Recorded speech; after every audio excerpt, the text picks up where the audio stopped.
என்னதான் புன்னகையோ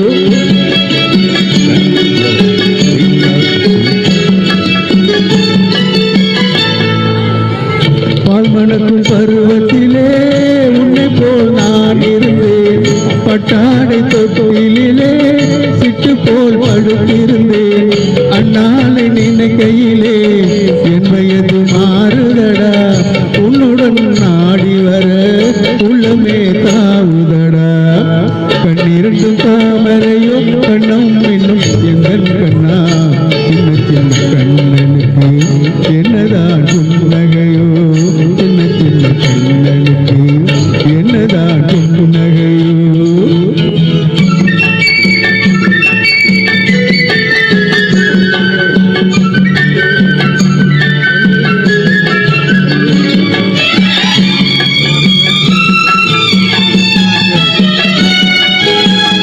ஒருவரின் துடுப்பினிலே விளைவது கவிதையடா. இருவரின் துடுப்பினிலே விளைவது மழலையடா.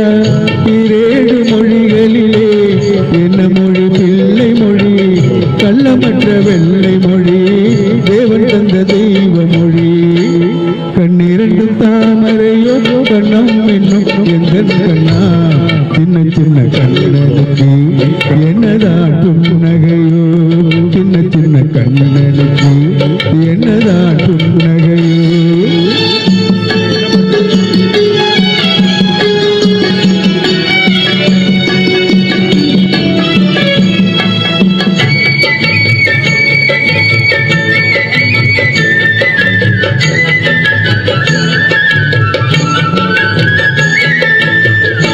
போன்ற நெஞ்சினிலும் உள்ளிருக்கும் பூமியடா.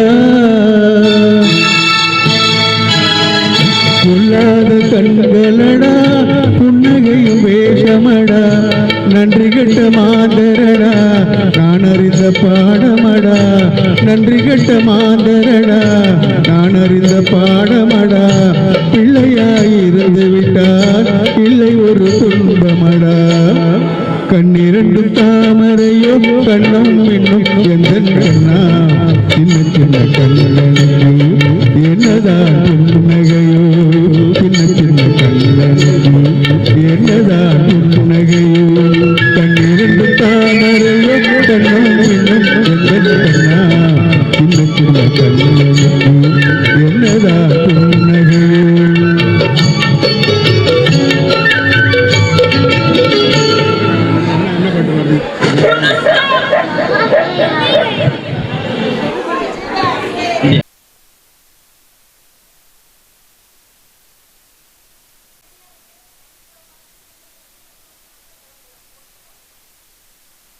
துறை ஓய்வூதியர் நல அமைப்பு சார்பில் இந்த ஓய்வூதியர் தின விழாவுக்கு வருகை புரிந்து இந்த பட்டிமன்றத்தை கண்டுகளிக்க வருகை புரிந்துள்ள நமது மண்டல மற்றும் மாநில நிர்வாகிகள் தலைவர் அனைவருக்கும் முதற்கண் என் வணக்கத்தை தெரிவித்துக் கொண்டு நாங்கள் இந்த பட்டிமன்றத்தை தொடங்குகிறோம். முதற்கட்டமாக பட்டிமன்ற தலைப்பு முதுமை பருவ காலத்தில் சத்தான உணவு அவசியமா அவசியம் இல்லையா. இது ரெண்டு தான். இதில் பங்கு பெறதுக்கு 2 அணி வந்திருக்காங்க.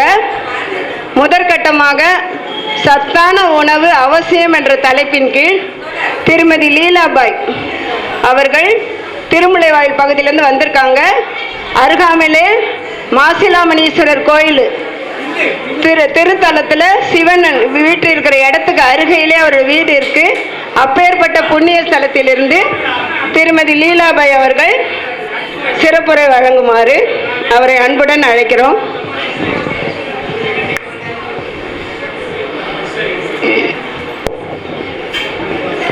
அவர்களுக்கும் இங்கே வீட்டிற்கும் என் சகோதர சகோதரிகளுக்கும் அன்பு கலந்த வணக்கம், பணிவான வணக்கம். நமச்சிவாயம். சிவசிவா சிவசிவ என்கிற தீவினையாளர், சிவசிவ என்றிட தீவினை மாளும். சிவசிவ என்ன சிவகதிதானே. சிவா சிவா. முதுமை பருவத்தில் சத்துணவு அவசியம் என்ற தலைப்பில் நான் பேச வந்துள்ளேன். நாம் பணியாற்றிய துறை சமூக நலம் மற்றும் சத்துணவு திட்டத்துறை ஆகும்.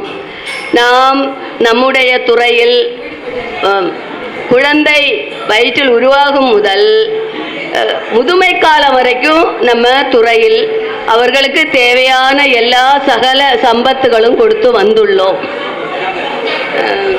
முதியவர்களுக்கு வயது அதிகம் ஆகும்போது சத்து தேவைப்படுகிறது. அதனால அவளோட உடல் பலம் குறைகிறது. அவங்களுக்கு மன அழுத்தம்,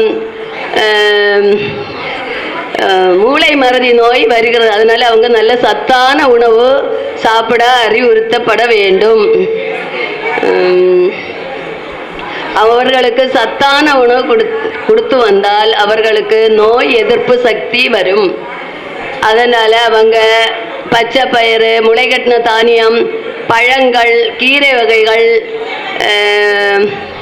எள்ளுடன் கூடிய வெல்லம் அவர்களுக்கு சரிவிகித உணவில் அவர்களுக்கு வழங்கலாம். சத்துணவு மனதை தெளிவாகவும் சந்தோஷமாகவும் வைத்திருக்கும். மேலும் அவர்கள் பிறரை சார்ந்து வாழாமல் சுயமரியாதையுடனும் தன்னம்பிக்கையுடனும் தங்களை தாங்களே பார்த்து கொள்வார்கள். மேலும் நீண்ட நாள் உயிர் வாழ்வார்கள். இன்றைய சமுதாயத்தை உருவாக்கியவர்கள் முதியவர்கள். அவர்களுக்கு சத்து அளிப்பது சமூகத்தின் நன்றியும் கடமையும் ஆகும். முதுமை காலத்தில் உடல் நலம் என்பது முக்கியம். மருத்துவரிடம் செல்வதை தவிர்க்கவும். வியாதிகள் முதுமையில் தொற்றிக் கொள்ளும். சரியான நேரத்தில் உணவுகளை சாப்பிட பழக வேண்டும். இல்லை என்றால் மருந்துகளை சாப்பிட வேண்டிய அவசியம் ஆகிறது. நம்முடைய முன்னோர்கள் வெற்றிலை பெட்டியோட அலைஞ்சாங்க. ஆனா இன்னைக்கு இருக்கிற சமுதாயங்கள் மாத்திரை பெட்டியோட அலைந்து கொண்டிருக்கிறார்கள். நாம் ஒரு குறிப்பிட்ட வயதுக்கு மேல் வயதாகிறது என்று உணவினை குறைத்து கொண்டு விடுகிறோம். அப்படி இல்லாமல் ஆரோக்கிய நிலை மேம்பட தானியங்கள், காய்கறிகள் எல்லாமே சாப்பிடலாம். முதுமை காலத்தில் உடல் நலம் என்பது மிக முக்கியம். சத்து குறைந்து போனதால் நாம் கொரோனா நோய் வந்து நம் உறவினர்களை இழந்தோம். அதனால நம்ம நல்ல சத்தான உணவு எடுத்து டாக்டர் ஆலோசனைப்படி நடந்து சரிவிகித உணவை எடுத்து நமக்கு என்ன தேவையோ அது உண்டு. நம்மளுக்கு தேவையானதை எடுத்துட்டு நமக்கு டைம் இருந்தால் கோவில் அந்த மாதிரி வாக்கிங் அது மாதிரி நடந்து நம்மளே காத்து கொள்ளலாம். மேலும் நாம் மகிழ்ச்சியாகவும் சந்தோஷமாகவும் இருந்தாலே பாதி நோய் விட்டு போய்விடும். நாம் அதுக்காக பக்தி மார்க்கம், யோக மார்க்கம் மனதை ஈடுபடுத்தி நிம்மதியாக மகிழ்ச்சியாக வாழலாம். நாம் நம் குழந்தைகளை மேற்படி போட்டியில் ஜெயிக்க வேண்டும் என்ற எண்ணத்தை உருவேற்றி ஜெயிக்க வைத்து பொருளாதாரத்தை உயர்த்தி வைத்து இந்நிலை வேற உலகத்தில் எங்கு சென்றாலும் வாழலாம் என்ற நிலையில் நாம் உருவாக்கினோம். நாம் தனிமைப்படுகிறோம். அதற்காக பக்தி மார்க்கம், ஞான மார்க்கத்துக்கு செல்லலாம். இளமையில் உழைத்த கைகளுக்கு முதுமையில் சத்துணவு கொடுப்பதே மனித நேயத்தின் அடையாளம். முதியோருக்கு சத்து கொடுக்கிறோம் என்றால் அவர்களை இளமை ஆக்கவில்லை, ஆனால் வாழ்க்கையே சற்றே இளமை ஆக்கினோம். ஆகவே முதியோருக்கு சத்து அவசியம் என்று என் உரையை முடித்துக் கொள்கிறேன். நன்றி, வணக்கம். என்னென்ன சாப்பிட வேண்டும் சொல்லிட்டு எளிமையாக சொன்னீங்க. அதை தவிர கூடுதலாக ஆன்மீக சம்பந்தமான கருத்துக்களையும் தெரிவித்திருக்கீங்க. மிக்க நன்றி. அடுத்தபடியாக எதிரணி பேச்சாளர் திருமதி மேனகா அவர்களை அழைக்கிறேன். மேனகான்னு சொல்கிறப்ப அவர் மணவாளன் நகர், திருவள்ளூர் மாவட்டத்திலிருந்து வருகிறார். திருவள்ளூர்னாவே நம்மளுக்கு தெரிஞ்சது வீரராகவ பெருமாள், அந்த கடவுள் குடி இருக்கிற பகுதியிலே இருக்கிறதால அவருடைய கருத்துக்களும் ரொம்ப ஸ்ட்ராங்காக இருக்கும்னு நான் தெரிவித்துக் கொள்கிறேன். மேனகா, உங்களுடைய சிறப்புரை வழங்குங்கள். நன்றி மேடம். இங்கு வருகை புரிந்திருக்கும் இந்த ஓய்வு தின கூட்டத்திற்கு வருகை புரிந்திருக்கும் தலைவர் அவர்களுக்கும் மற்றும் உள்ள முக்கிய பிரமுகர்களுக்கும், என்னுடைய சகோதர சகோதரிகளுக்கும், பட்டிமன்ற தலைவர் அவர்களுக்கும் என்னுடைய முதற்கண் மதிய வணக்கத்தை தெரிவித்துக் கொள்கிறேன். எனக்கு முதியவர்களுக்கு சத்தான உணவு அவசியம் இல்லை என்பது குறித்து இப்பொழுது நான் பேச இங்கு வந்திருக்கிறேன். எனக்கு முன்பு பேசிய சகோதரி அவர்கள் மிகவும் அழகாக புரோட்டீன் சாப்பிட வேண்டும், கொழுப்பு சாப்பிட வேண்டும், நார்ச்சத்துக்கள் சாப்பிட வேண்டும் என்று எவ்வளவோ அழகாக அடுக்கிக் கொண்டே போனார்கள். ஆனால் நான் ஒன்றே ஒன்று தான் கேட்கிறேன். இவ்வளவு சாப்பிட்டும் நாம் டாக்டரிடம் தான் செல்கிறோம், முட்டி வலியோடு தான் இருக்கிறோம். அதனால நம்ம முதிய காலத்தில் முதியவர்கள் என்று கூறும்போது சத்தான உணவையே நம் வீட்டில் சமைக்கும் சராசரி உணவிலேயே எல்லா சத்துக்களுமே அடங்கி இருக்கு. அதை விட்டுட்டு எக்ஸ்ட்ராவா நம்ம சத்து சாப்பிடணுன்ற அவசியமே இல்லை. ஏன்னா ஒரு முதியவருக்குன்னு சொல்லும்போது 1600 கலோரி தான் தேவைப்படுது. அந்த கலோரியை நம்ம வழிவகுத்து காலையில் பார்த்தீங்கன்னா 3 இட்லி, ஒரு இட்லியிலேயே 60 கலோரி இருக்குன்றான், 60 கிராம் கலோரி. அப்போ 3 இட்லி சாப்பிட்டாவே அதுலேயே நமக்கு பிரேக்ஃபாஸ்ட்டுக்கு சாம்பார், சட்னி இதில் பார்த்தீங்கன்னா 500 வந்துடுது. மதிய சாப்பாடு எடுத்துக்கிட்டிங்கன்னா காய்கறி, சாம்பார், ரசம் இதிலெல்லாம் பார்த்தீங்கன்னா அதில் ஒரு 1000 கலோரி வந்துடுது. நைட்டு டிஃபன் இது போக நம்ம சாப்பிட்றது பீஸா, பர்கர், பஜ்ஜி, நடுவில் எல்லா ஆயில் ஐட்டம்ஸும் சாப்பிட்றோம். ஸோ இதுக்குள்ளே நம்ம லிமிட் பண்ணிக்கிட்டு அந்த 1600க்குள்ளே நம்ம லிமிட் பண்ணி நம்ம சொன்னாங்க அவங்க கொண்டக்கடலை, சுண்டல் வகைகள் இதெல்லாம் சாப்பிட்ணுன்னு சொல்கிறாங்க.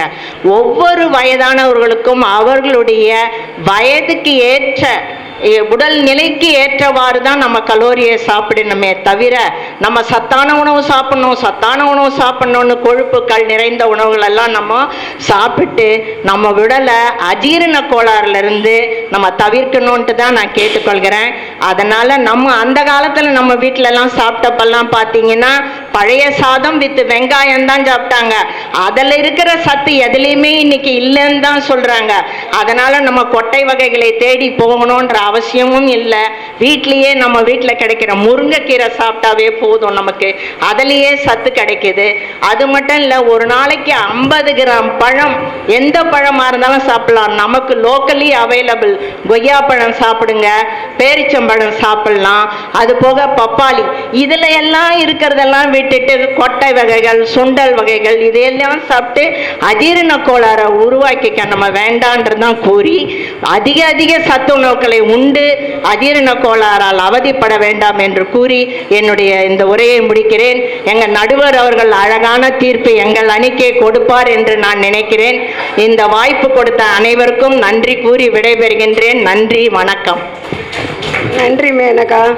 சத்தான உணவு அவசியமே இல்லைன்னு சொல்லியிருக்கீங்க. ஆனால் அதுலேயும் நீங்கள் சராசரியான சத்துணவுக்குள்ளே தான் வர்றீங்க. சராசரியான உணவு தேவைன்னு தான் சொல்லி முடிச்சிருக்கீங்க. இருந்தாலும் பார்க்கலாம் என்னம்மா நீ கருத்துக்களை. நம்ம அவசியம்ன்ற தலைப்பில் திருமதி குளோரி செல்வராஜன், இவர் முகப்பேர் வெஸ்ட் பகுதியிலேருந்து வருகிறார். இவருடைய பகுதிக்கு அருகாமலே அனுமான் டெம்பிள் இருக்குது, ப்ளஸ் பெருமாள் கோயிலும் இருக்குது, இடையில சிஎஸ்ஐ சர்ச்சும் இருக்குது. முப்பெரும் தெய்வங்களுக்கு நடுவே குடியிருக்கும் குளோரி செல்வராஜன் அவர்களை அவசியம் என்ற தலைப்பின் கீழ் உரையாற்ற அன்புடன் அழைக்கிறேன். தேவையா தேவையில்லையா? என்னுடைய டாபிக் தேவை, மஸ்ட், இட் மஸ்ட். நான் விட்டமின் ஊட்டச்சத்து மீன்ஸு ஊட்டச்சத்தில் 2 விதம் இருக்குது. சத்துள்ளது. இப்போ திடீர்னு ஒருத்தருக்கு உடம்பு சரியில்லைன்னா அது என்ன சொல்லணும்னா, இந்த சத்து இல்லைன்னா ஊட்டச்சத்து இல்லை என்றால் மன அழுத்தம், தடுமாற்றம், கண் நோய், கண் தெரியாமை, அப்புறம் யாராவது சார்ந்திருந்த அவங்க இருந்தால் தான் நம்மளால் நடக்க முடியும், அவங்க இருந்தால் தான் போக முடியும் அப்படிங்கிற ஒரு தாழ்வு மனப்பான்மை வந்துடும். டிப்ரெஷன் அதிகமாகும், நிறைய வியாதிகளும் உண்டாகும். இதெல்லாம் தவிர்க்கணும்னா நம்ம ஊட்டச்சத்து மிக்க உணவு, சத்து மிக்க உணவு வேற, ஊட்டச்சத்து மிக்க உணவு வேற. சத்து மிக்க உணவு உடம்பு சரி, நான் உடனே ஒரு புரோட்டீன், ஒரு கேலரிஸ், இவங்க சொன்னாங்க கேலரிஸ் எடுத்துக்கலாம் அப்படின்னா, அது எடுத்தால் 1/2 ஹவரில் நம்ம சரியாயிடுவோம், 1/2 ஹவரில் சரியாயிடுவோம். பட் ஊட்டச்சத்து குறைபாடுங்கும் போது அது ரெக்கவர் ஆகிறதுக்கு 1 வீக் ஆகலாம், 1 மந்த் ஆகலாம், 1 இயர் ஆகலாம். அந்த ஊட்டச்சத்து குறைபாடு நிவர்த்தி செய்யணும்னா விட்டமின்ஸ், நம்ம உடம்புல விட்டமின்ஸ் இருக்கணும். விட்டமின்ஸ் தான் ஊட்டச்சத்து. நமக்கு ஊட்டச்சத்து கொடுக்கறது விட்டமின்ஸ் தான். விட்டமின்ஸ்னு வைட்டல் அது ABCDE, அப்புறம் B12, இது நம்ம உடம்புக்கு மஸ்ட்டு. தேவையா, அது தேவையா இருந்தால் தான் நம்முடைய உடம்புல இருக்கிற எல்லா ஆர்கன்ஸும் கரெக்டாக ஒர்க் ஆகும். அந்த அத்தனையும் எதில் இருக்குது? வெறும் காய்கறிகள், பழங்கள், கார்போஹைட்ரேட் அவ்வளோ இல்லை. அது வந்து ஒன்லி ஸ்ட்ரென்த்து தான் கொடுக்கும். பட் நம்முடைய உடம்புல எல்லா ஆர்கன்ஸும் ஒர்க் ஆகணும்னா விட்டமின் சி வந்து கண், ஏஎன்டி வந்து கண் பார்வை சரியாக்கும், கால்சியம் நம்மளுடைய எலும்பை சரியாக்கும், விட்டமின் டி வந்து நம்ம உடம்பை சரியாக்கும், ஏ கண் நோயை சரியாக்கும். இந்த குறைபாடுகளை நிவர்த்தி பண்ணுறதுக்கு நம்ம விட்டமின்ஸ் தான். அப்புறம் நம்மளோட ஹார்ட் நல்லா ஃபங்க்ஷன் ஆகும்னா மினரல்ஸ் கண்டிப்பாக வேலை, மெக்னீஷியம் இதெல்லாம் நமக்கு தேவை. அதெல்லாம் எங்கே கிடைக்கும்? ஊட்டச்சத்தில் தான் கிடைக்கும். வெறும் சத்து கிடையாது, ஊட்டச்சத்து. ஊட்டம் என்பது இந்த மாதிரி மினரல்ஸ் விட்டமின்ஸில் தான் இருக்கும். அது வந்து நேச்சுரலாக கிடைக்கும். நேச்சுரலாக மீன்ஸ் காய்கறிகள், பழங்கள்.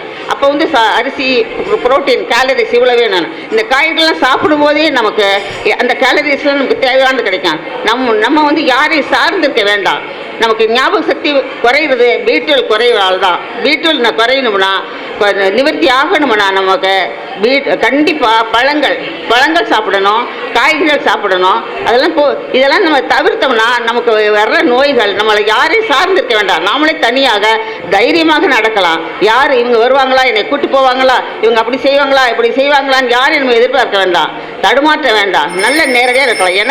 எனக்கு 70க்கு மேலே ஆயிடுச்சு. நான் இன்னமும் போல்டாக இருக்கேன். என்னுடைய கணவர் என்னை இறந்து விட்டார். ஆனால் நான் என் பிள்ளையை வளர்த்து நல்ல போல்டாக நான் இருக்கிறேன். இன்னமும் என்னால் ஓட முடியும், எல்லாமே என்னை செய்ய முடியும். அப்போ நேரம் ஆயிட்டுன்னு சொல்கிறதுனால விட்டமின்ஸ் வேணும். கண்டிப்பாக விட்டமின்ஸ் மினரல்ஸ் வேணும். விட்டமின்ஸ் மினரல்ஸ் இருக்கிறத சாப்பிட்டோம்னா நம்முடைய மெடிக்கல் செலவை குறைக்க முடியும், ஆரோக்கியம் வாழ முடியும். ஹார்மோன் இம்பேலன்ஸ் நமக்கு வராது. எல்லா உடம்பு ஆக்டிவாக இருக்கும்.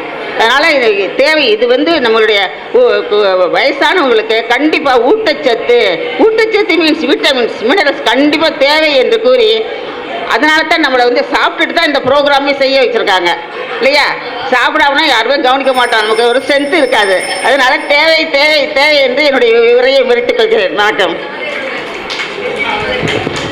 சிறப்பாக இருந்தது க்ளோரி மேம். முதுமை பருவ காலத்தில் சத்தான உணவு தான் நம்ம நல்ல திறம்பட வைக்கும்னு சொல்லியிருக்காங்க. அதை மாதிரி நம்ம சாப்பிட்டுட்டு வரப்போய் தான் இப்போ கொஞ்சம் ஆரோக்கியமாக பேசுகிறோம். குறிப்பாக இன்னைக்கு காலை உணவே எங்களுக்கு சத்தான உணவை காலை உணவை நாங்கள் க்ளோரி மேடம் வீட்டில் தான் சாப்பிட்டோம். அதை நாங்கள் மகிழ்ச்சியாக தெரிவிச்சுக்கிட்டோம். அதான் மார்னிங் ஒரு 8 மணிக்கெலாம் அவங்க வீட்டில் பிரேக்ஃபாஸ்ட் முடிச்சுட்டு தான் வந்தோம். சரி, நன்றி க்ளோரி. அடுத்த கட்டமாக முதுமை பருவத்தில் சத்தான உணவு அவசியமில்லை என்ற தலைப்பில் திருமதி ஜீவா விஸ்வநாதன் அவர்களை அழைக்கிறேன். அவர் கவரப்பாளையம் ஆவடி பகுதியை சார்ந்தவர். அவர் வீட்டுக்கு அருகாமலே ராமர் கோயில் இருக்கு. அவரும் அந்த மாதிரி கோவில் ஸ்தலத்திலே வசிப்பதால் மிகவும் கடவுள் பக்தி மிக்கவர். இந்த நிகழ்ச்சிக்கு சிறப்பாக முத்தாய்ப்பாக அவருடைய கருத்துக்கள், இறுதி கருத்தை நம்ம எல்லாரும் கவனிக்கலாம். அவர் ஒரு சிறந்த பாடகர். அதை நான் இந்த இதில் பட்டிமன்றத்தில் இந்த நினைவு கூறுகிறேன்.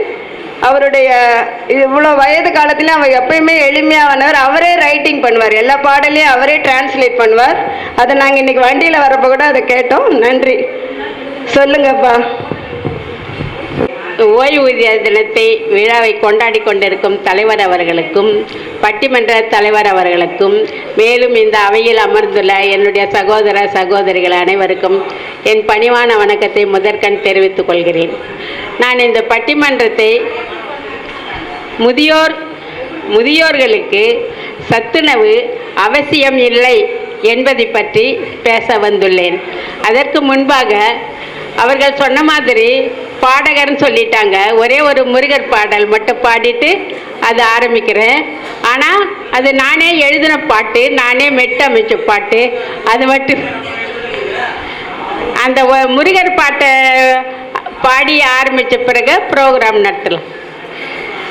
வேலும் கொடியும் கைகளில் ஏந்தி கோவை இதழில் புன்னகை சிந்தி ஆடுமயில் மேல் நீ வருவாயே அழகு முருகா அருள் புரிவாயே.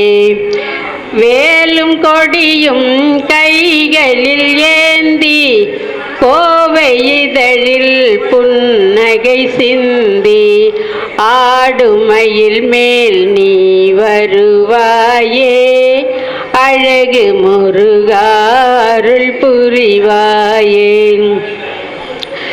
ஈசன் மகனாய் அவதரித்தாயே, ஆறுமுகத்துடன் நீ பிறந்தாயே. ஈசன் மகனாய் அவதரித்தாயே, ஆறுமுகத்துடன் நீ பிறந்தாயே. உந்தன் தந்தைக்கு அறிவளித்தாயே, உண்மை அறிவை எமக்களிப்பாயே. உந்தன் தந்தைக்கு அறிவளித்தாயே, உண்மை அறிவை எமக்களிப்பாயே. வேலும் கொடியும் கைகளில் ஏந்தி கோவை இதழில் புன்னகை சிந்தி ஆடுமயில் மேல் நீ வருவாயே. அழகு முருகா அருள் புரிவாயே. சரி, பட்டிமன்றம் ஸ்டார்ட் பண்ணலாம். எனக்கு முன்பாக பேசிய தோழிகள் இருவரும் முதியோர்களுக்கு சத்தான உணவு அவசியம் என்பதை பற்றி அவர்கள் பேசினார்கள். ஆமாம், சத்தான உணவு அவசியம்தான். எப்பொழுது? ஏன் 40-45 வயசாக இருக்கும்போது எந்த சத்தான உணவு சாப்பிட்டாலும் இறைச்சி, கறி, மீன், முட்டை, பர்கர், எண்ணெய் பொருள்கள் எதுனாலும் சாப்பிட்டாலும் அப்போ ஜீரணம் ஆகிடும். சுண்டல் வகைகள் எதை சாப்பிட்டாலும் ஜீரணம் ஆகிடும். ஆனால் அதே நபருக்கு 50-60 வயசு ஆன பிறகு அந்த மாதிரி சாப்பிட்டா ஜீரணம் ஆகுமா? பலவிதமான அஜீரண கோளாறுகளும், சுகர், பிபி, இந்த மாதிரியான பல வகை எல்லா நோய்களும் வந்து அவர்களை அலைக்கழிக்கின்றன. எனவே அந்த காலத்தில் உணவே மருந்துன்னு சாப்பிட்டுக்கிட்டு இருந்தாங்க. ஆனால் இந்த காலத்தில் எந்த கச்சா மிச்சன்னு சாப்பிட்டுட்டு மருந்தே உணவு அப்படின்ற நிலைக்கு போயிருக்கிறாங்க. நம்ம முதியோர்களுக்கு எளிய ஜீரணிக்கக்கூடிய ஆவியில் வேக வைக்கப்பட்ட இட்லி, இடியாப்பம் இந்த மாதிரி உணவுகளை சாப்பிடலாம். அந்த காலத்தில் நான் வேலையில் இருக்கிறப்ப 45 வயசு இருக்கிறப்ப 6 இட்லி சாப்பிட்டுக்கிட்டு இருந்தேன். இப்போ 3 இட்லி கூட சாப்பிட முடியல. அந்த 3 இட்லி சாப்பிட்டாலும் மதியம் 2 மணி வரைக்கும் பசியும் எடுக்கிறது இல்லை. அப்புறமா எது சாப்பிட்டாலும் வீட்டில் வடை செய்வாங்க, எண்ணெயில் போட்ட வடை, கடலை வடை, நல்லா உளுந்து வடைனால 10 வடை எண்ணெய் இது இல்லான்னு நான் சாப்பிட்டுடுவேன். இப்போ வடையே சாப்பிட்றது இல்லை, எண்ணெயில் போட்ட பொருள் எதுவுமே சாப்பிட்றது இல்லை. காலையில் எழுந்தால் நம்ம தான் நியூட்ரிஷன் ப்ராஜெக்டில் தானே வேலை செஞ்சுக்கிட்டு இருந்தோம்.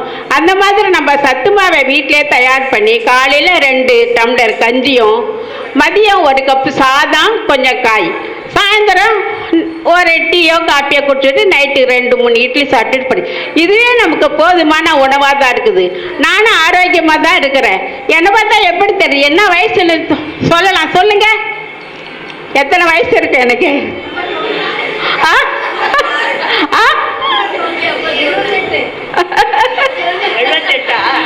இந்த வயசுல நான் ஆரோக்கியமாக தான் இருக்கிறேன். காலையில் வந்துட்டு நடைபயிற்சி போகிறேன். அப்புறம் எனக்கு இப்போ 75 வயசு முடிஞ்சு 76 ஸ்டார்ட் ஆகுது. நான் ஆரோக்கியமாக தான் இருக்கிறேன். என்னுடைய வேலையை நானே செஞ்சுக்கிறேன். எளிய உணவை தான் சாப்பிட்றேன். இந்த கறி, மீன், முட்டை எதுவுமே கிட்ட வரக்கூடாது. அதனால் அளவோடு சாப்பிட்டா எல்லாரும் வளமோடு வாழலான்னு கூறிக்கிட்டு இந்த வாய்ப்புக்கு நன்றி கூறி விடைபெறுகிறேன். நன்றி, வணக்கம். ஜீவா விஸ்வநாதன் அவர்களுக்கு நன்றி. திரும்ப நீங்கள் சத்தான உணவு அவசியம் இல்லைன்னு சொல்லிட்டு மீண்டும் சத்தா சாப்பிடணும், எளிமையாக சாப்பிடணும். திரும்பவும் அந்த அணி நான் அப்படியே ரிவர்ட்டன் அடித்து இங்கே தான் வருது. ஸோ இப்போ நான் ஃபைனலாக என்னுடைய டெசிஷனை சொல்கிறேன். அவசிய அணி உடல் நலம் குறித்து எளிமையான கருத்துக்கள்லாம் முன் வச்சாங்க. எப்படிலாம் சாப்பிட்டா நம்ம நல்லா இருக்கலாம்னு சொன்னாங்க. அந்த அணிக்கு வாழ்த்துக்கள்.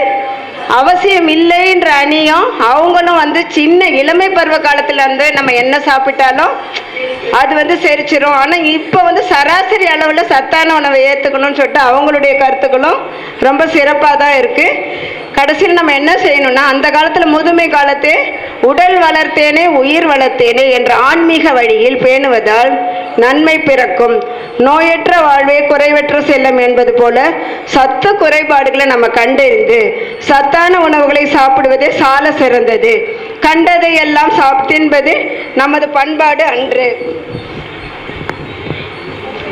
யோகிகளும் முனிவர்களும் போதித்த அறிவுரைகளை பின்பற்றி வாழ்ந்தால் முதுமையில் நோயை தோற்கடித்து இளமை போல் வாழலாம். எனவே முதுமைக்கான சத்துணவு அவசியமே என்று தெரிவித்துக் கொள்கிறேன். முதுமை சத்தான உணவு அவசியம் என்பதால் நம்முடைய முதுமை பருவத்தில் சத்தான உணவை உண்டு வாழ்ந்து நாம் முதுமை காலத்தை கெத்தாக வாழலாம், ஆரோக்கியமாக கடக்கலாம். அன்புடன் நடுவர், பட்டிமன்றம், திருவள்ளூர் மாவட்டம். ஒரு பட்டிமன்றம் ரொம்ப சூப்பராக இருந்தது. சென்னை மண்டலத்தின் சார்பாக நன்றியை தெரிவித்துக் கொள்கிறோம். நல்ல ஒரு பயங்கர ஒரு கரத்த ஒளி எழுப்பும்படி கேட்டுக்கொள்கிறேன்.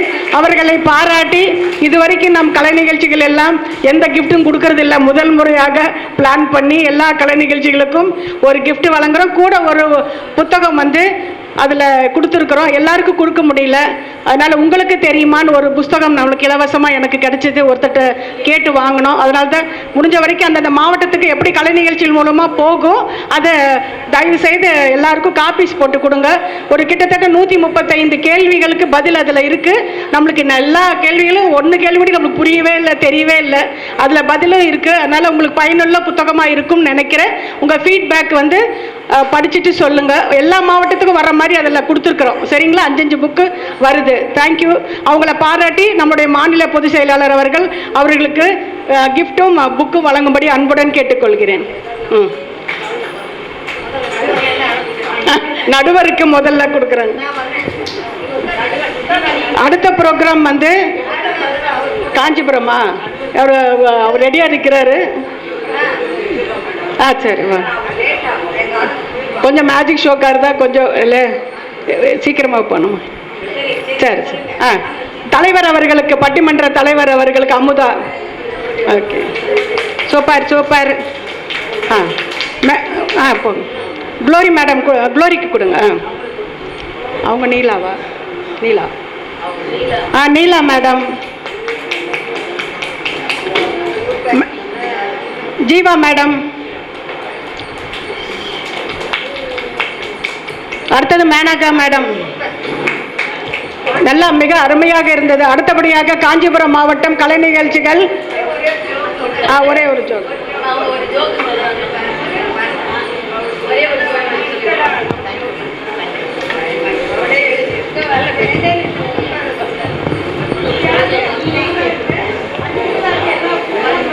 ஹலோ. இந்த அவையில் குமிழ் இருக்கும் சான்றோர்களுக்கும் சகோதர சகோதரிகளுக்கும் என் பணிவான வணக்கத்தை முதற்கண் தெரிவித்துக் கொள்கிறேன். நான் கேட்டது, பார்த்தது, படித்தது, ரசித்தது எல்லாவற்றையும் ஆகியவற்றுள் சிலவற்றை நகைச்சுவை துணுக்குகளாக உங்களிடம் பரிமாறிக்கொள்கிறோம் என்று வந்துள்ளேன். சிரித்து வாழ வேண்டும், பிறர் சிரிக்க வாழ்ந்திடாதே. உழைத்து வாழ வேண்டும், பிறர் உழைப்பில் வாழ்ந்திடாதே என்ற பாடலை அனைவரும் கேட்டிருப்பீர்கள். வாய்விட்டு சிரித்தால் நோய் விட்டு போகும் என்ற வாய்மொழியையும் நீங்கள் அறிந்திருப்பீர்கள்.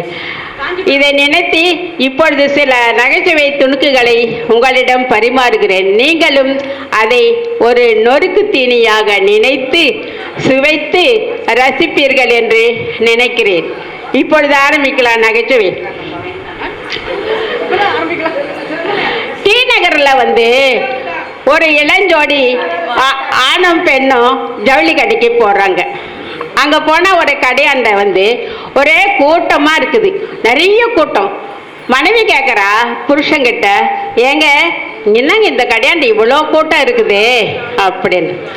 அடியே, அங்கே போர்டு எழுதி போட்டு இருக்குது பாருடி, ஒரு சுடிதார் வாங்கினா ஒரு காலாண்டார் இலவசம் அப்படின்னு எழுதி போட்டு இருக்குது பாத்தியா? ஓஹோ, அதுக்காக தான் இவ்வளோ கூட்டமா? சரி சரி வாங்க நம்ம வேற கடைக்கு போகலாம் அப்படின்னு சொல்லி வேற கடைக்கு போகிறாங்க. இன்னொரு கடைக்கு போனால் அந்த கடையாண்ட அதை விட 2 மடங்கு கூட்டம் அதிகமாக இருக்குது. ஏங்க அங்கே தாங்க அவ்வளோ கூட்டமாக இருந்தது, இங்கே வந்து அதை விட 2 மடங்கு கூட்டமாக இருக்குதே ஏங்க? அடி அறிவு சுடரே, அங்கே பாரு, அங்கே போர்டு எழுதி போட்ட மாதிரி இங்கேயும் போர்டு எழுதி போட்டுக்கிறான். ஒரு சுடிதார் வாங்கினா ஒரு காலண்டரோட ஆணியும் இலவசம். ஆணி ஆணி ஆணியா? ஆணி எதுக்கு? உன் தலையில் இடிக்கிறதுக்கு அப்படின்னு சொல்லி ஆணி சவுத்துல தட்டி தானே காலண்டர் மாட்டுவாங்க. அதுக்கு தாண்டி இந்த விளம்பரம் போட்டு வச்சிருக்குது. அப்படிங்களா? எனக்கு தெரியாது. இவ்வளோ மோசமாக ஓசிக்கு கிடைக்குதுன்னா இவ்வளோ கூட்டம் கூடுறாங்க. ஐயோ சரிதான், தலையெடுத்து நாடு ரொம்ப கெட்டு போச்சுங்க அப்படின்னு சொல்லிட்டே போயிடுறாங்க. சரி சரி வா வா ஜீவா, கடைக்கு நேரம் ஆயிடுச்சு. நம்ம பர்ச்சேஸ் முடிச்சுட்டு சீக்கிரம் வீட்டுக்கு போய் சேரலாம். ஆமாம், செங்கல்பட்டு மாவட்டத்திலிருந்து வாசுகி அவர்கள் வந்து ஒரு பாட்டு பாடிட்டு அடுத்தது காஞ்சிபுரம் நிகழ்ச்சி. நல்லா இருக்கும் பாட்டு, கேளுங்க. அனைவருக்கும் வணக்கம். இந்த பாட்டு நானே எழுதி எடுத்துட்டு வந்திருக்கிறேன். நிறை குறை இருந்தாலும் மன்னிக்கவும். வணக்கம். ஆஹா நம் ஆசை நிறைவேறுதே, கடல் அலையை போல நமது அமைப்பு கூடுதே. ஆஹா நம் ஆசை நிறைவேறுதே, கடல் அலையை போல நமது அமைப்பு கூடுதே. அன்பும் ஆதரவும் அமைப்புமே இங்கு ஒன்றாக கூடி கூடி வருகுதே. ஓய்வூதியர்கள் தின விழா நடக்குதே, இங்கு பல பல நன்மைகளும் சொல்லுதே. ஆஹா நம் ஆசை நிறைவேறுதே, கடல் அலையை போல நமது அமைப்பு கூடுதே. நாம் எல்லாம் ஒன்றாக கூடுவோம், நமது மகிழ்ச்சிகளை வெளிப்படுத்தி கொள்ளுவோம். நாம் எல்லாம் ஒன்றாக கூடுவோம், நமது மகிழ்ச்சிகளை வெளிப்படுத்தி கொள்ளுவோம். வீட்டிலிருந்து கூகுள் மூலம் பேசுவோம், நமது குறைகளை பூர்த்தி செய்து கொள்ளுவோம். ஆஹா நம் ஆசை நிறைவேறுதே, கடல் அலையை போல நமது அமைப்பு கூடுதே. வணக்கம். ரொம்ப தேங்க்ஸ்மா. அடுத்தது காஞ்சிபுரம். அனைவருக்கும் மதிய வணக்கம். காஞ்சிபுரத்தோட சார்பில் நாங்கள் கொடுக்க போகிற நிகழ்ச்சி என்ன அப்படின்னு பார்த்தீங்கன்னா, ஒரு யூடியூப் சேனலில் 2 மிகப்பெரிய ஆளுமைகளை நேர்காணல் பண்ண போகிறோம். அதனோட நிகழ்ச்சி தான் இப்போ நாங்கள் நடத்த போகிறோம். எங்கள் KPM holy media vision YouTube channel நேயர்கள் அனைவரையும் அன்புடன் அழைக்கிறோம். இந்த நிகழ்ச்சியில் நம்ம சந்திக்க போகிற மிகப்பெரிய ஆளுமைகள் சமூக நலத்துறையில் 35 ஆண்டுகளுக்கு மேலாக பணியாற்றி பின்பு ஓய்வு பெற்றிருக்கக்கூடிய திரு நாகலிங்கம் ஐயா அவர்களும் திருமதி விஜயலட்சுமி மேடம் அவர்களும் நமது நிகழ்ச்சியில் இன்று இணைகிறார்கள்.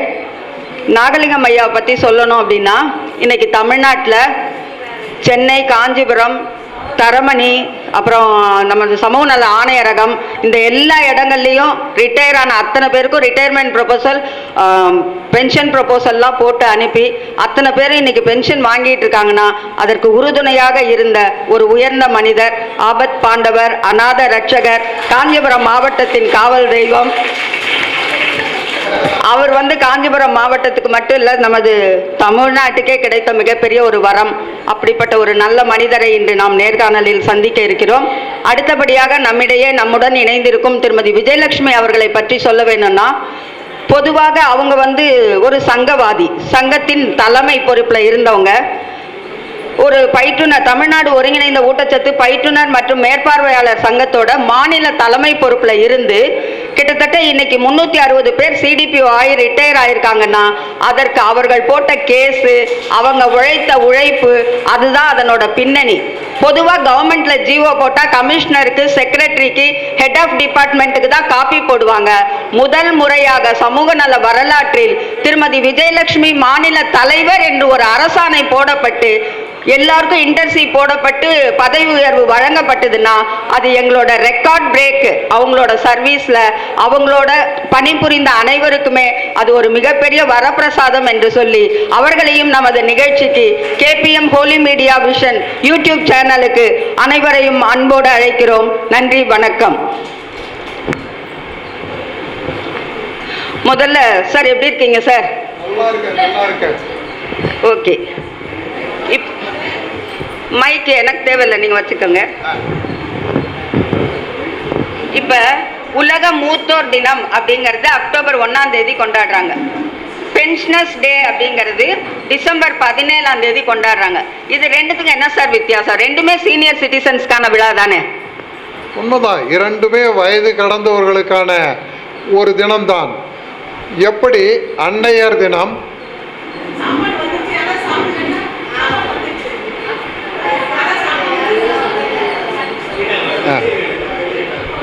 உலக மூத்தோர் தினம் என்பது எப்படி அன்னையர் தினம், மகளிர் தினம், தந்தையர் தினம் என்று கொண்டாடப்படுகிறதோ அதுபோல்தான் உலக மூத்தோர் தினமும் கொண்டாடப்படுகிறது.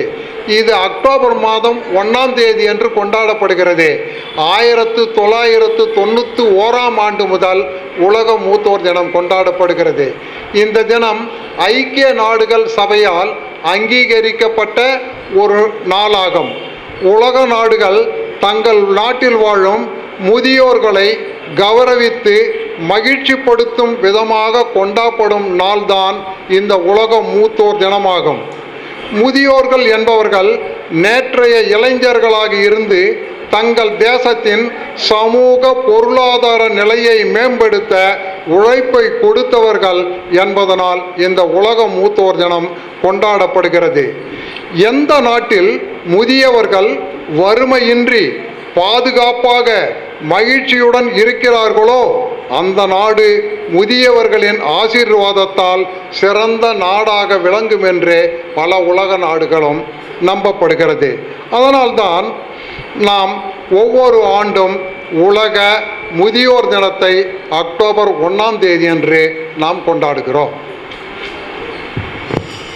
Thank you sir. ஓய்வூதியம் அப்படிங்கிறது எப்போ சார் தொடங்கியது? ஓய்வூதியர் தினம் என்பது 1982ஆம் ஆண்டு டிசம்பர் 17ஆம் தேதி அன்று ஒரு வரலாற்று சிறப்புமிக்க ஒரு தீர்ப்பு ஒன்று வழங்கப்பட்டது. அதாவது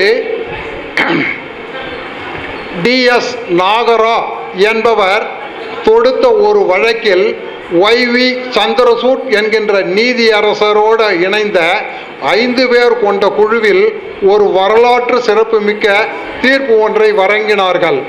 அந்த தீர்ப்பு வழங்கப்பட்ட நாளான டிசம்பர் 17 முதல் ஓய்வூதிய தினம் கொண்டாடப்படுகிறது. அதில் ஓய்வூதியம் என்பது ஏதோ ஒரு வெகுமதியோ பரிசு பொருளோ அரசால் கொடுக்கப்படக்கூடிய ஒரு இனம் அல்ல. இது ஓய்வூதியர்களுக்கு கொடுக்கப்பட வேண்டிய ஒரு உரிமை தொகையாகும் என்று அந்த தீர்ப்பில் ஆணித்தரமாக கூறப்பட்டிருந்ததனால் டிசம்பர் 17ஆம் தேதி முதல் ஓய்வூதியர் தினம் நம்மால் கொண்டாடப்பட்டு வருகிறது. இந்த ஓய்வூதியத்தை நிர்ணயம் பண்ணதுல சங்கங்களோட பங்களிப்பு சாதனை என்பது ஏதாவது இருக்கா சார்? ஓய்வூதியர் தினம் கொண்டாடப்பட்டதில் நமக்கான பங்களிப்பு என்பது மிகவும் இருக்கிறது. ஆரம்ப காலத்தில் ஓய்வூதியம் என்பது நம்மை ஆண்ட ஆங்கிலேயர்கள் ஆட்சி செய்ததற்கு பிறகு, அவர்களின் மேலை நாடு சென்று விட்டதற்கு பிறகு அவர்களுக்கு மாதம் ஒரு குறிப்பிட்ட தொகை வழங்கப்பட்டது. இதுவே ஓய்வூதியமாக மாறியது. பின் சில ஆங்கிலேய பிரபுக்கள் நம்முடைய இந்திய நாட்டின் கலாச்சாரம், பண்பாடு, மொழியால் ஈர்க்கப்பட்டு அவர்கள் இந்தியாவிலேயே தங்கிவிட்டார்கள். அப்படிப்பட்டவர்களுக்கும் மாதம் ஒரு குறிப்பிட்ட தொகை சன்மானமாக வழங்கப்பட்டது. அதுவே இந்திய வரலாற்றில் முதலாக ஓய்வூதியம் என்பது வந்தது. சார், இந்த தொகுத்து பெறுதல் அல்லது கம்யூட்டேஷன் ஆஃப் பென்ஷன் அப்படிங்கிறாங்களே, அது என்ன சார்? அது கம்யூட்டேஷன் ஆஃப் பென்ஷன்கிறது ஓய்வூதியத்தை தொகுத்து பெறல் என்கிறோம். நம்முடைய ஓய்வூதியத்தில் 1/3 தற்போது நாம் ஒப்படைப்பு செய்து அதற்குரிய தொகையை நாம் பெற்றுக்கொள்கிறோம். அதற்கு பெயர் ஓய்வூதியத்தில் தொகுத்து பெறல் என்கிறோம். இந்த ஓய்வூதியத்தில் தொகுத்து பெறல் ஒரு காரணியால் பெருக்கி நமக்கு ஒரு ஒட்டுமொத்த தொகையை தருவார்கள். இதனை 15 ஆண்டுகால இடைவெளியில் பிடித்தம் செய்கிறார்கள் நம்மிடத்தில். இந்த தொகையை 12 ஆண்டுகளாக குறைக்குமாறு அரசிடம் பல்வேறு சங்கங்கள், நம்முடைய அமைப்பும் கூட அவர்களிடத்தில் கோரிக்கை மணியை வைத்துக் கொண்டிருக்கிறது. 1970களில் குறைந்தபட்ச ஓய்வூதியம் எவ்வளவாக சார் இருந்தது? 1964 முதல் குறைந்தபட்ச ஓய்வூதியம் வழங்கலாம் என்கின்ற ஒரு பரிந்துரை ஏற்பட்டது. அதன் அடிப்படையில் நன்றாக யோசித்து பாருங்கள், 1960 முதல் 1970 வரையில் குறைந்தபட்ச ஓய்வூதியம் என்பது வெறும் 20 ரூபாய் தான். வெறும் 20 ரூபாய் தான். பின்னர் 20, 30ஆகவும் 40ஆகவும் 50ஆகவும் ஒவ்வொரு காலகட்டத்தில் உயர்ந்து கடைசியாக 2006ஆம் ஆண்டில் 3050 ரூபாய் குறைந்த ஓய்வூதியமாகவும், பின்னர் 2016 முதல் 7850 ரூபாய் குறைந்தபட்ச ஓய்வூதியமாக தற்போது வழங்கப்பட்டு இருக்கிறது. தற்போது நடைமுறையில் குறைந்தபட்ச ஓய்வூதியமாக 7850 ரூபாய் வழங்கப்பட்டு வருகிறது. ரொம்ப நன்றி சார். அதாவது பென்ஷனர்ஸ் டே கொண்டாடுறதை பற்றி மட்டும் இல்லாமல் பென்ஷனோட ஆரம்பகால வரலாறு தொடங்கி இன்றைய கணக்கீடு அடிப்படை வரை ரொம்ப தெளிவாக சொன்னீங்க. இப்போ சமீபத்தில் ஒரு கருத்து எல்லா வாட்ஸ்அப் குரூப்பில் பொது வெளிகள்லாம் பேசப்படுகிறது. அதாவது வருகிற 2026 வரக்கூடிய 8th பே கமிஷனில் பென்ஷனர்ஸ்க்கு பணப்பயன் அப்படிங்கிறது கணக்கில் எடுத்துக்கொள்ளப்பட மாட்டாது அப்படின்ற மாதிரி ஒரு எதிர்மறையான கருத்து உலவுகிறது. அதை பற்றி உங்களோட கருத்து என்ன சார்? சில வாட்ஸ்அப் குழுக்களிலும் தொலைக்காட்சிகளிலும் செய்திகளிலும் 2026 ஓய்வூதியருக்கு இவ்வளவு பலன் கிடைக்கும், இரட்டிப்பாக கிடைக்கும், 3 மடங்காக கிடைக்கும், ஓய்வூதியருக்கு எந்தவித பலனே கிடைக்காது என்று பல வகையான வதந்திகள் பரப்பப்படுகிறது. வருகின்ற செய்திகள் அத்தனையும் வதந்திதான்.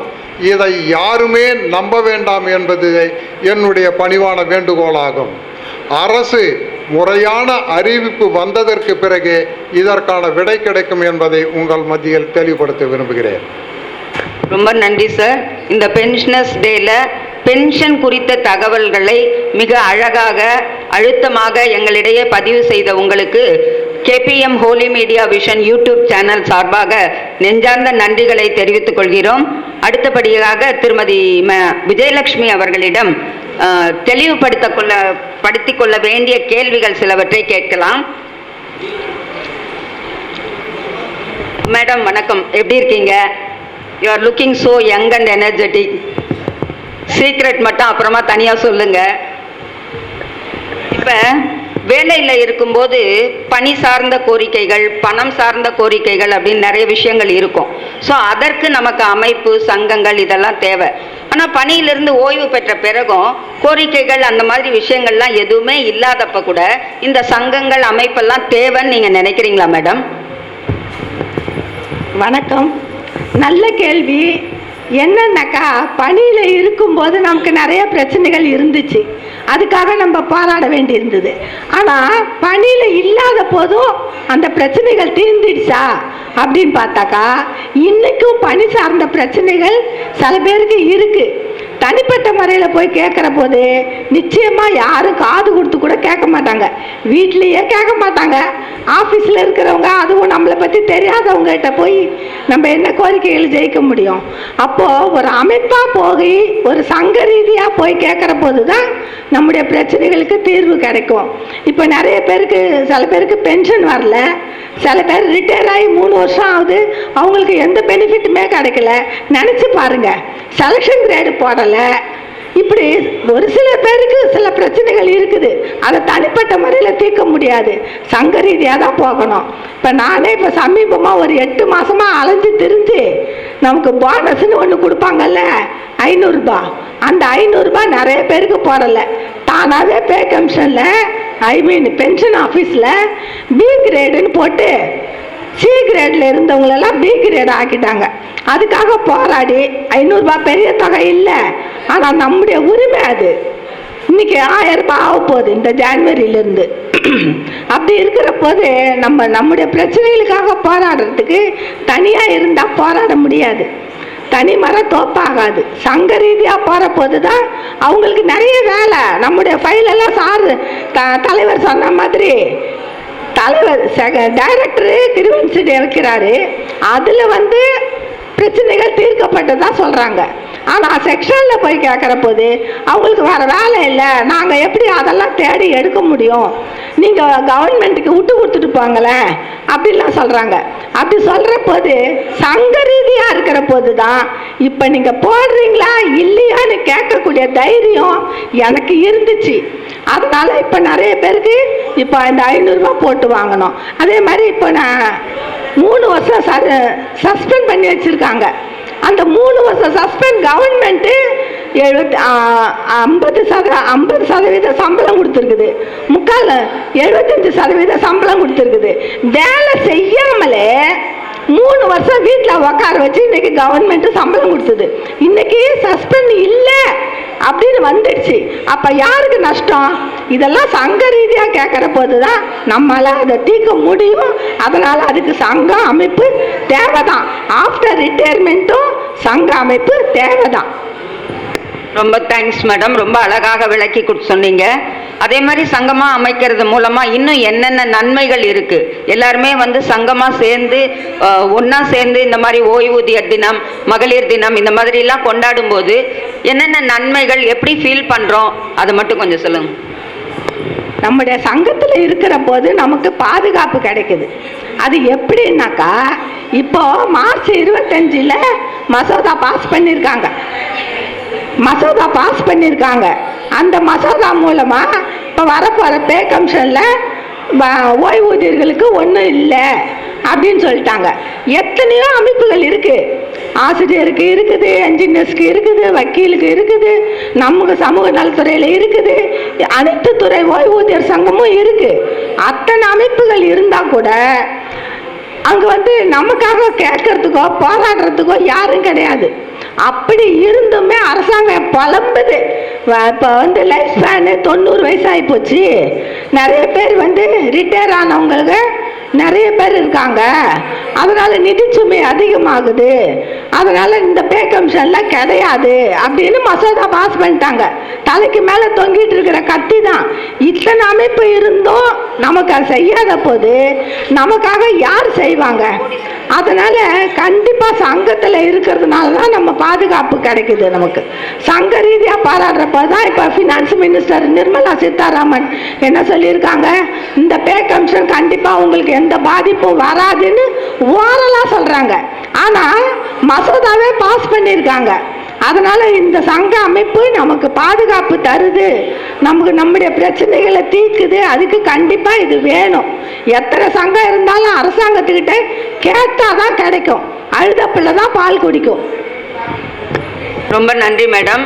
அதாவது சங்கம் பணியில் இருக்கும்போது மட்டுமல்ல, ஓய்வுக்கு பிறகும் சங்கம் தான் நமக்கு பாதுகாப்பு அளிக்கிறது. தனி மனித பாதுகாப்பு மட்டுமல்ல, இந்த அரசாங்கங்கள் கூட தனி மனிதராக நாம் இருக்கும்போது எந்த ஒரு பயம் இல்லாமல் எல்லா ஒரு சங்கங்கள் இருக்கும்போதே வேலிடேஷன் ஆக்ட் மாதிரி ஒரு சீரியஸான விஷயங்களை செய்யும்போது அந்த மாதிரி அமைப்பாக நாம் சேர்ந்து இல்லைன்னா இன்னும் ஓய்வூதியர்களோட பாதுகாப்பு அப்படிங்கிறது கேள்விக்குறியாக மாறும் அப்படிங்கிறத உங்களோட விளக்கங்கள் மூலமாக அழகாக சொன்னீங்க. நாகலிங்கம் சார் அவர்களுக்கும் விஜயலட்சுமி மேடம் அவர்களுக்கும் KPM holy media vision YouTube channel சார்பாக எங்களது நெஞ்சார்ந்த நன்றிகளை தெரிவித்துக் கொள்கிறோம். இந்த நேர்காணலில் பங்கேற்ற உங்களை உங்கள் மாவட்டத்திலேருந்து சிலர் சர்ப்ரைஸாக உங்களை பார்க்கணுன்னு வந்திருக்காங்க. அவர்களை நாங்கள் வரவேற்கிறோம்.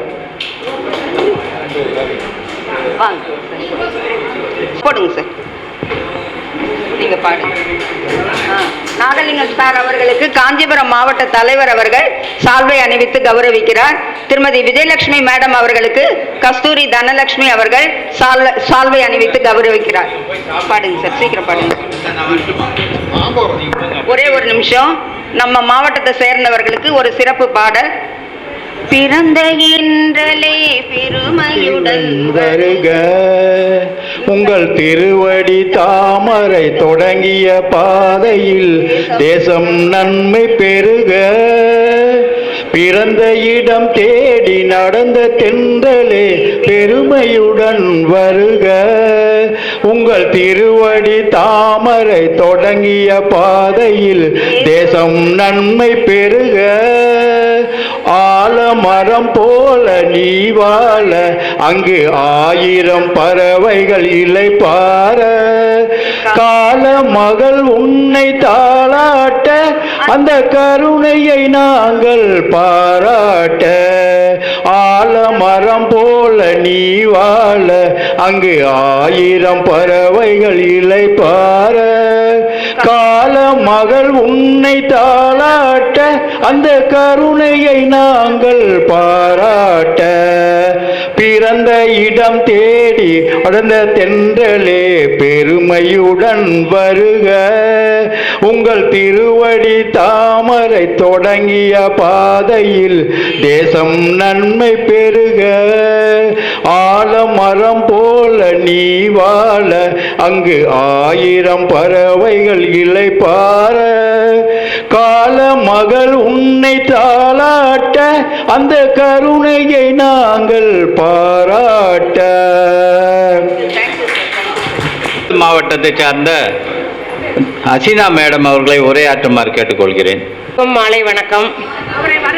தஞ்சாவூர்ல இருந்து நம்மளுடைய சென்னை மண்டல ஓய்வூதிய திருவிழா கலந்துருக்கு. அவரும் அவருடைய கணவரும் வந்தது எவ்வளவு பெரிய விஷயம். நம்ம இதுக்குள்ளேயே நம்ம வரமாட்டேங்கிறோம். திண்டுக்கல்ல இருந்து அவ்வளவு கொடுத்தவங்க வந்திருக்காங்க.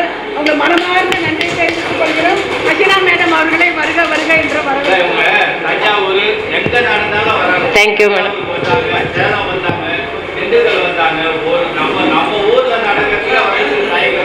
எல்லா மாவட்டத்துக்கும் ஒரே ஆள் வராங்கன்னா அது எவ்வளோ பெரிய பாராட்டப்பட வேண்டிய விஷயம். அவங்களுக்கு நம்ம இந்த நாங்கள் ஏன் எல்லா இடத்துக்கும் போகிறோன்னு சொன்னால் எல்லாத்தையும் பார்க்கணுன்னு ஒரு ஆசை. நான் முதலே எல்லாத்தையும் நின்று பார்த்துருவேன், எல்லா முகங்களையும் பார்த்துருவேன், அது பிடிக்கும். அதனால் நாங்கள் என்ன செய்வோம்னா, நம்ம ஒரு 10 பேர் ஒரு ஆஃபீஸில் வேலை பார்த்துருப்போம். அந்த 10 பேர்த்த மட்டும் நம்மளுக்கு தெரியும். வர்றவங்களே ஏதோ முகம் பார்த்துருப்போம், அவ்வளோதான் நம்மளுக்கு தெரியும்.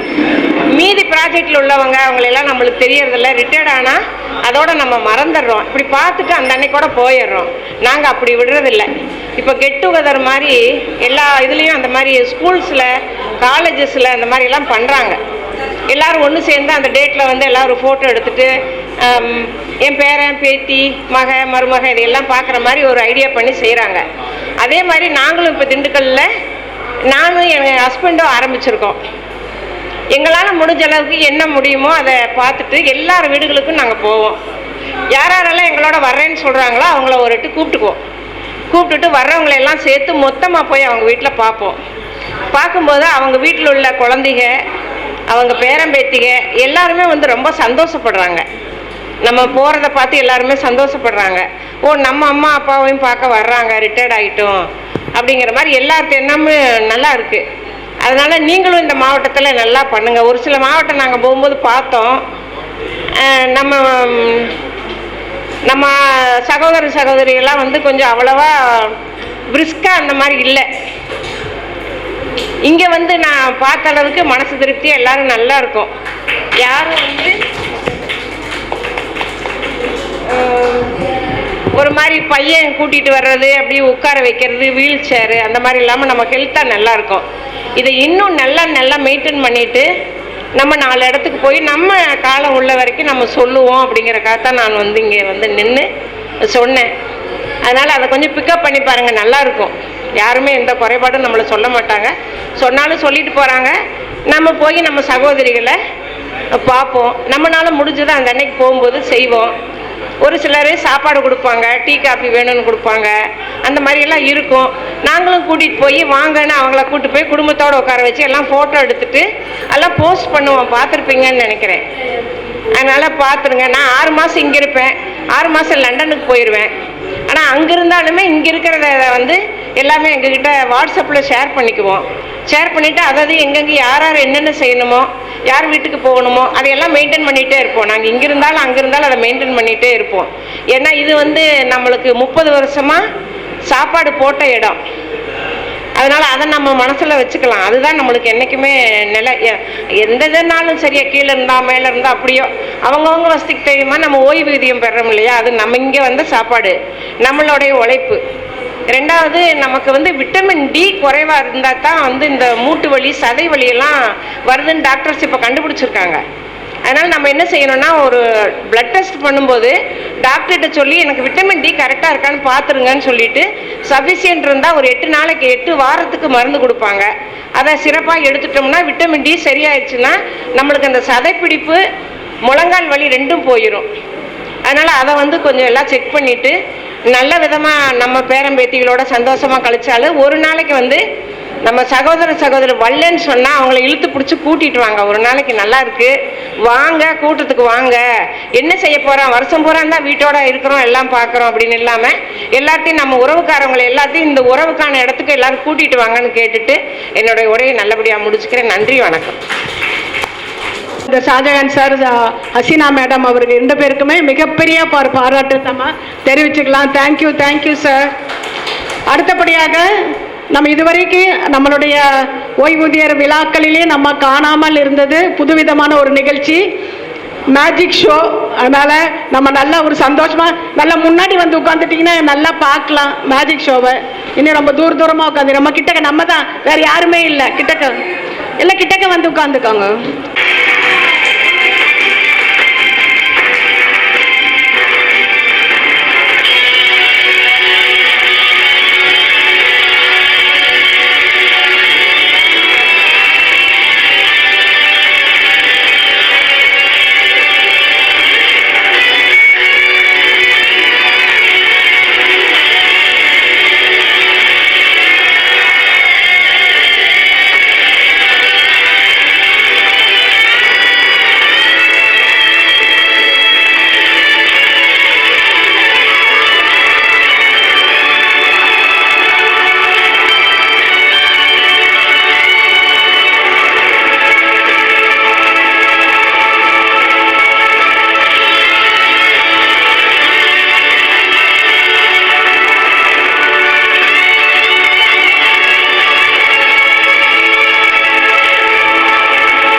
ஸோ அந்த பண்டலுக்குள்ள ஒரு சீட் இருக்கு. சீட் இருக்குங்களா? அந்த சீட்டு மட்டும் எடுத்துக்க சார்.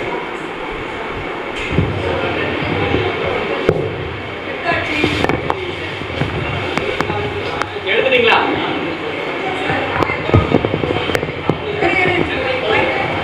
அதை என்ன மட்டும் படிங்க. ஒரு நம்பரா படிங்க.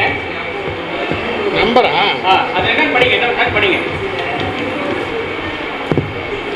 You will meet one person, Mr. Gubendra Babu. He will borrow ₹100. That note number is number நீங்க சொல்லுங்க. 2 நீங்க 3 வந்து 2 1 2 6 3 5.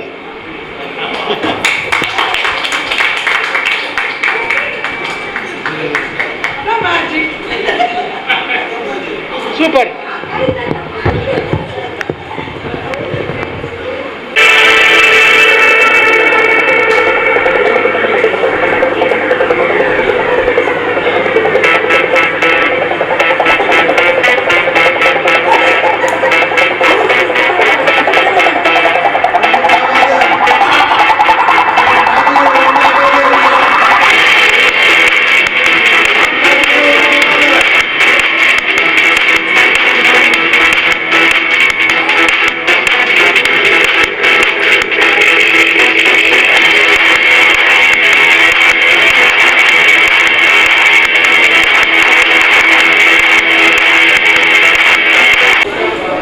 உங்களை மேடைக்கு கூப்பிடலான்னு பார்க்குறேன். சார் நீங்கள் வர முடியுமா? என்னோட பெயர் நாகலிங்கம். Nagalingam, super sir. எந்த துறையில் இருந்தீங்க சார்? சமூக நலத்துறையில். சமூக நலத்துறை, ஓகே சார். எத்தனை வருஷமா பணிபுரிந்தீங்க? 33 ஆண்டுகளாக பணிபுரிந்தேன். Super sir. எப்போ ரிட்டையர்ட் ஆனீங்க சார்? ஜனவரி 2010. அப்போ நீங்கள் உங்களுக்கு கணக்கெல்லாம் நல்லா தெரியும்? அப்போ நல்லா தெரியும். ரைட், தெரியும். நீங்கள் கேட்குற கணக்கு தெரியுமான்னு எனக்கு தெரியல. ஓகே.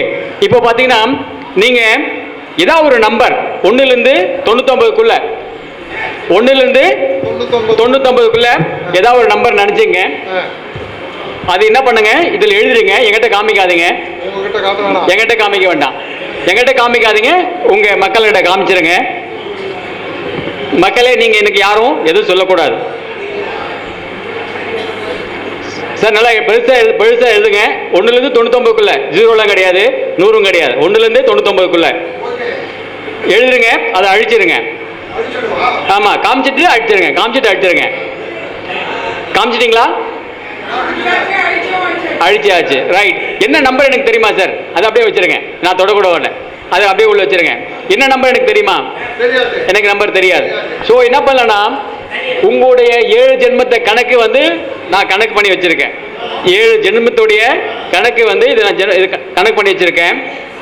அந்த நம்பர் இருக்கு இல்லை இல்லைன்னு சொன்னா போதும். இருக்கு இல்லை ஏதாவது நீங்க நம்பர் சொல்ல வேண்டாம், சரிங்களா? ஓகே. இதுல ஃபர்ஸ்ட் கார்டுல இருக்கா பாருங்க. இருக்கு. Right sir. அப்படியே வச்சிருங்க. அதை அப்படியே வச்சிருங்க. இதுல இருக்கா பாருங்க சார். இருக்கு. ரைட். இதுல இருக்கா பாருங்க சார். இல்லை. ஓகே. இதுல இருக்கா பாருங்க சார்.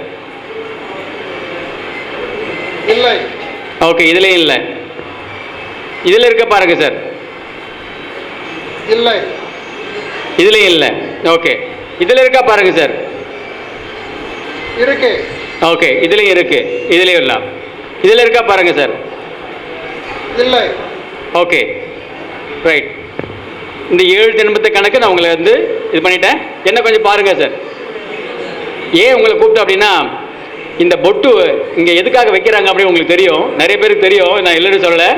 இருந்தாலும் இது போல் யார் பொட்டு வைக்கலையோ அவங்கள ஈஸியாக வசீகரம் பண்ணிடலாம். ஹிப்னாட்டிசம், தட்டிசம் வசீகரிச்சிடலாம். அவங்களுடைய மைண்டை நம்ம ரீட் பண்ணலாம். ஸோ அதுதான் இப்போ நான் பண்ண போகிறேன். சரி, என்ன பாருங்கள். அந்த நம்பர் அப்படியே உங்கள் நெத்தியில் ஓட விடுங்க.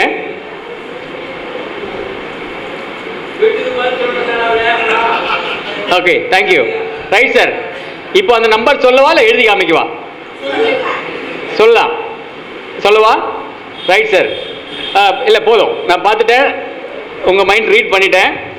இது பார்த்தீங்கன்னா ஒரு 2 டிஜிட் நம்பர், ஒரு 2 இலக்கு எண்.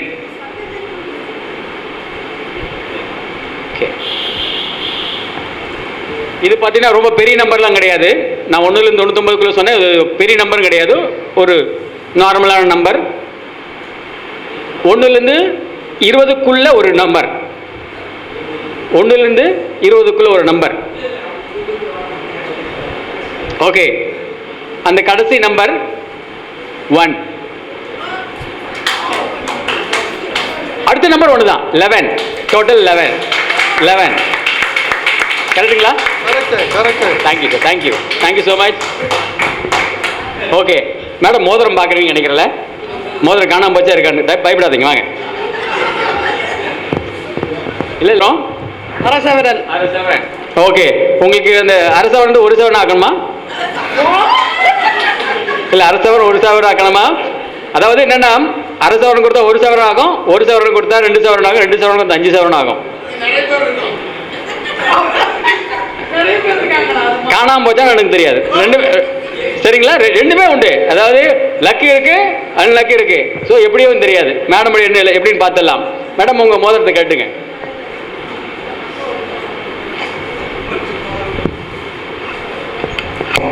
மேடம், டோன்ட் மைண்ட், இந்த சாவி மட்டும் வச்சுக்க முடியுமா? Okay okay. இது பார்த்தீங்கன்னா அக்ஷய பாத்திரம் மாதிரி தங்க பாத்திரம். அக்ஷய பாத்திரம் மாதிரி தங்க பாத்திரம், அதனால ரெட் கலரில் வச்சுருக்கேன். ஸோ இது அரை சவரன் போட்டால் 1 சவரன் வரும், 1 சவரன் போட்டால் 2 சவரன் வரும், 2 சவரன் போட்டால் 5 சவரன் வரும். அது உண்டான மகிமை இதுதான். சரிங்களா மேடம்? உங்களுக்கு எப்படி அரை சவரன் போட்டு 1 சவரன் வேணுமா, இல்லை எப்படி வேணும்? ஓகே, உங்கள் கையால் என்ன பண்ணுங்க, அந்த மோதிரத்தை அப்படியே போட்டுருங்க.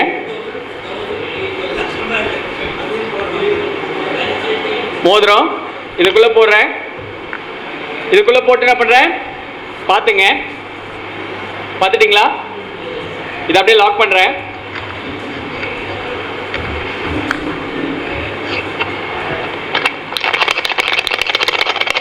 இருக்கா? இருக்கு. ஓகே மேடம், இப்போ என்ன பண்ணலன்னா,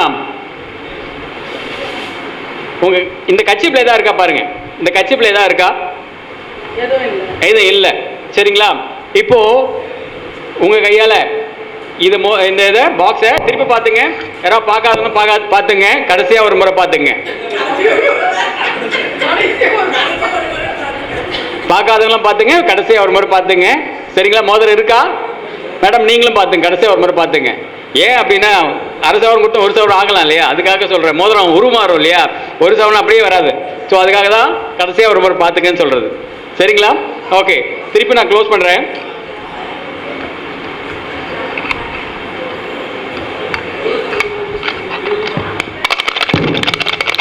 இருக்குங்களா? இருக்கு. நீங்க திருப்பி ஒண்ணா பாத்துங்க. இருக்கா? ஓகே. இப்போ உங்க கையால என்ன பண்ணுங்க, இதை மூடுங்க மேடம். அப்படியே அந்த பாக்ஸை மூடுங்க, அப்படியே மூடுங்க. இல்ல, அப்படியே துணி போட்டு மூடுங்க. அப்படியே துணி போட்டு மூடுங்க. துணி போட்டு நல்லா மூடுங்க. இல்லையே, ஒரு நிமிஷம். நீங்க செக் பண்றதுக்காக போட்டீங்களா தெரியல. திருப்பி வச்சு காமிக்கிறேன். திருப்பி போடுறேன். உங்க மோதிரம் தானே? ரைட். கடைசியா ஒரு முறை. சரி, ஓகே ஓகே. இப்போ போடுங்க. ஓகே, அப்படியே போடுங்க மேடம். அப்படியே போடுங்க. போட்டிங்களா? Okay, super. ஸோ உங்க மோதிரம் உங்களுக்கு கிடைக்குமா? கிடைக்கணும். போட்டிங்களா மோதிரம்? ஓகே, ஒரு முறை எல்லாம் பார்த்துங்க. மைக் ரொம்ப டிஸ்டர்ப் ஆகுது. நான் மைக் மட்டும் வச்சிருக்கேன்.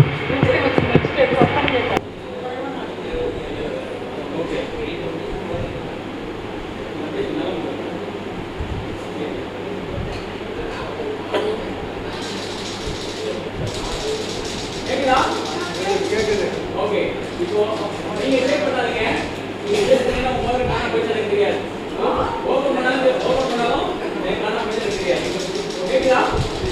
ஓகே, அப்படியே பிடிச்சு பண்ணுங்க. அப்படியே பிடிச்சிங்க. மோதிரம் அப்படியே பிடிச்சிங்க.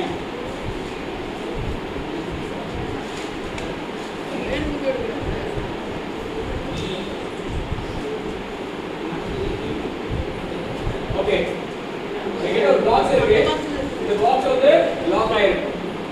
பாக்ஸ் லாக் ஆயிருக்கு. இந்த லாக் இங்கே வைக்கிறேன்.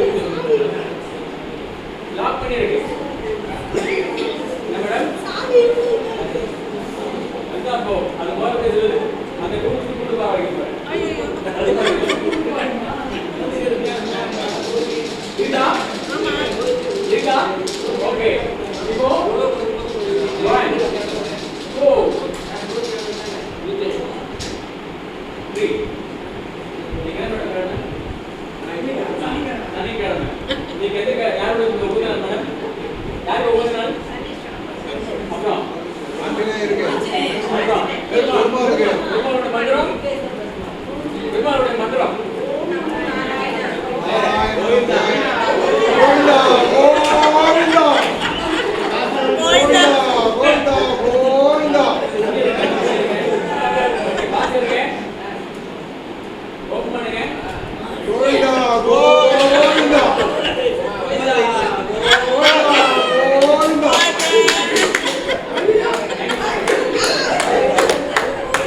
ஐயா எப்படி போறது மாட்டேன் வீட்டுக்கு அரை பொண்ணு போதும் 50,000 ரூபாய்.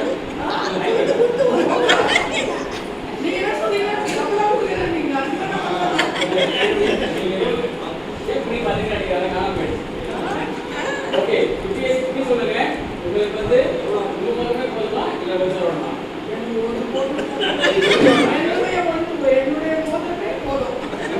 போதும். சரியா? Okay, right.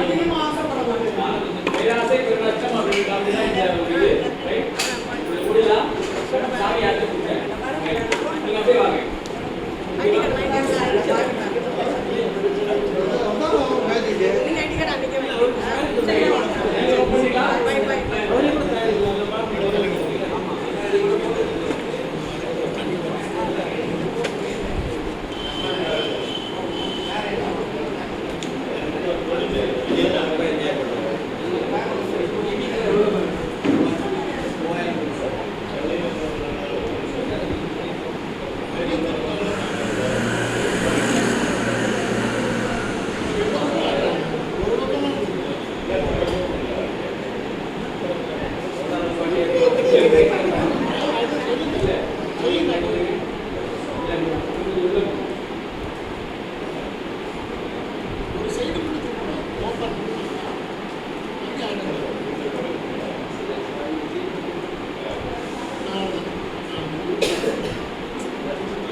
ஓகே இதை செக் பண்ணிடுங்க.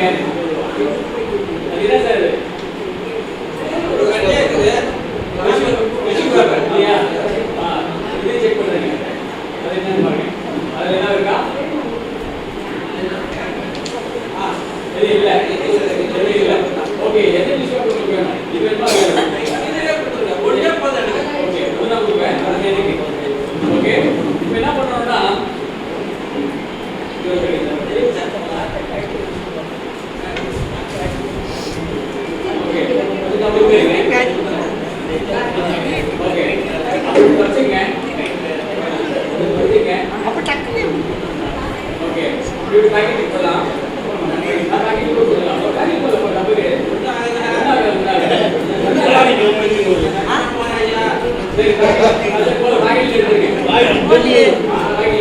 இதுக்குள்ள பண்ணுவாங்க கப் வச்சுப்பாங்க பண்ணவே முயல் வந்துடும் டக்குன்னு முயல்ல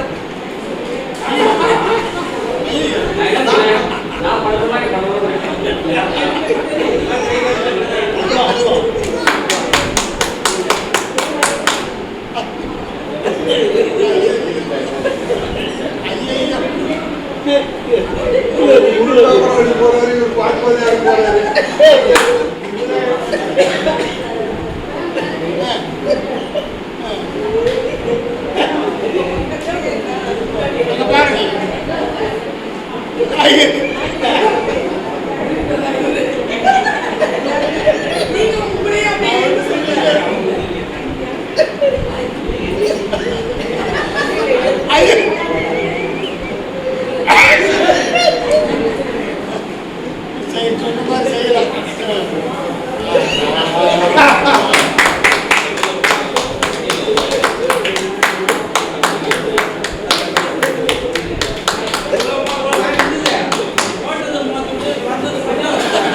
இருந்தது madam cut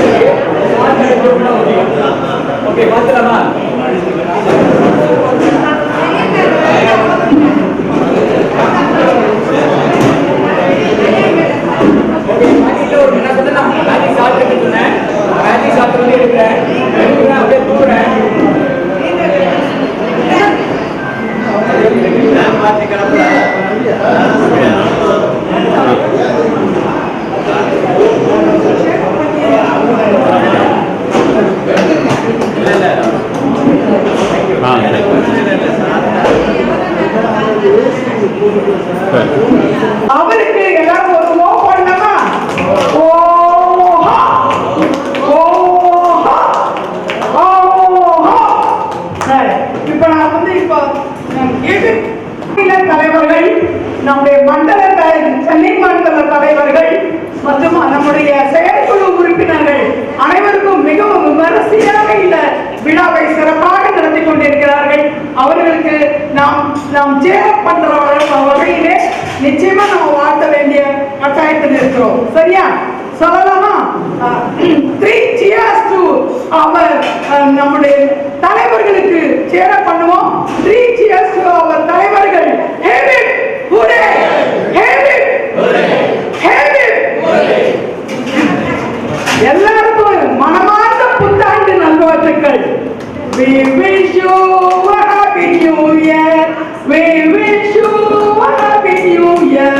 We wish you a happy new year and a happy new year. We wish you a happy new year. We wish you a happy new year. We wish you a happy new year and a happy new year. Thank you.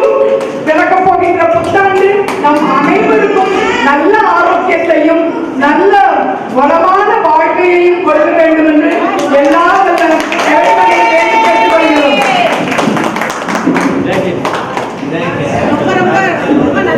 இந்த magic வந்து நம்ம ரசிச்சு பார்க்கக்கூடிய magic. நேரம் வந்து சரியாக அடுத்தது நம்ம ஸ்டேட் லெவலில் பண்ணும்போது நம்ம கூப்பிட்டு நல்லா கிராண்டா பண்ணுவோம். ரொம்ப தேங்க்யூ சார். கோபிநாதன் வாழ்க வாழ்க.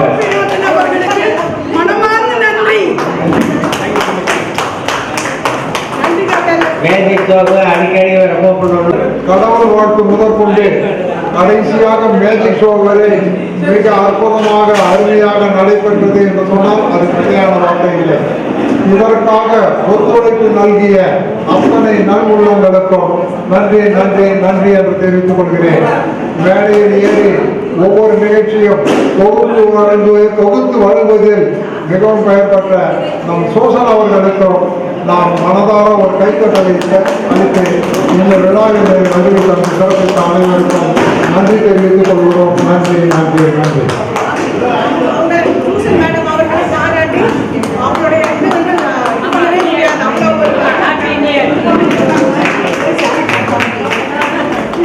Thank you, thank you. Thank you, thank you, thank you.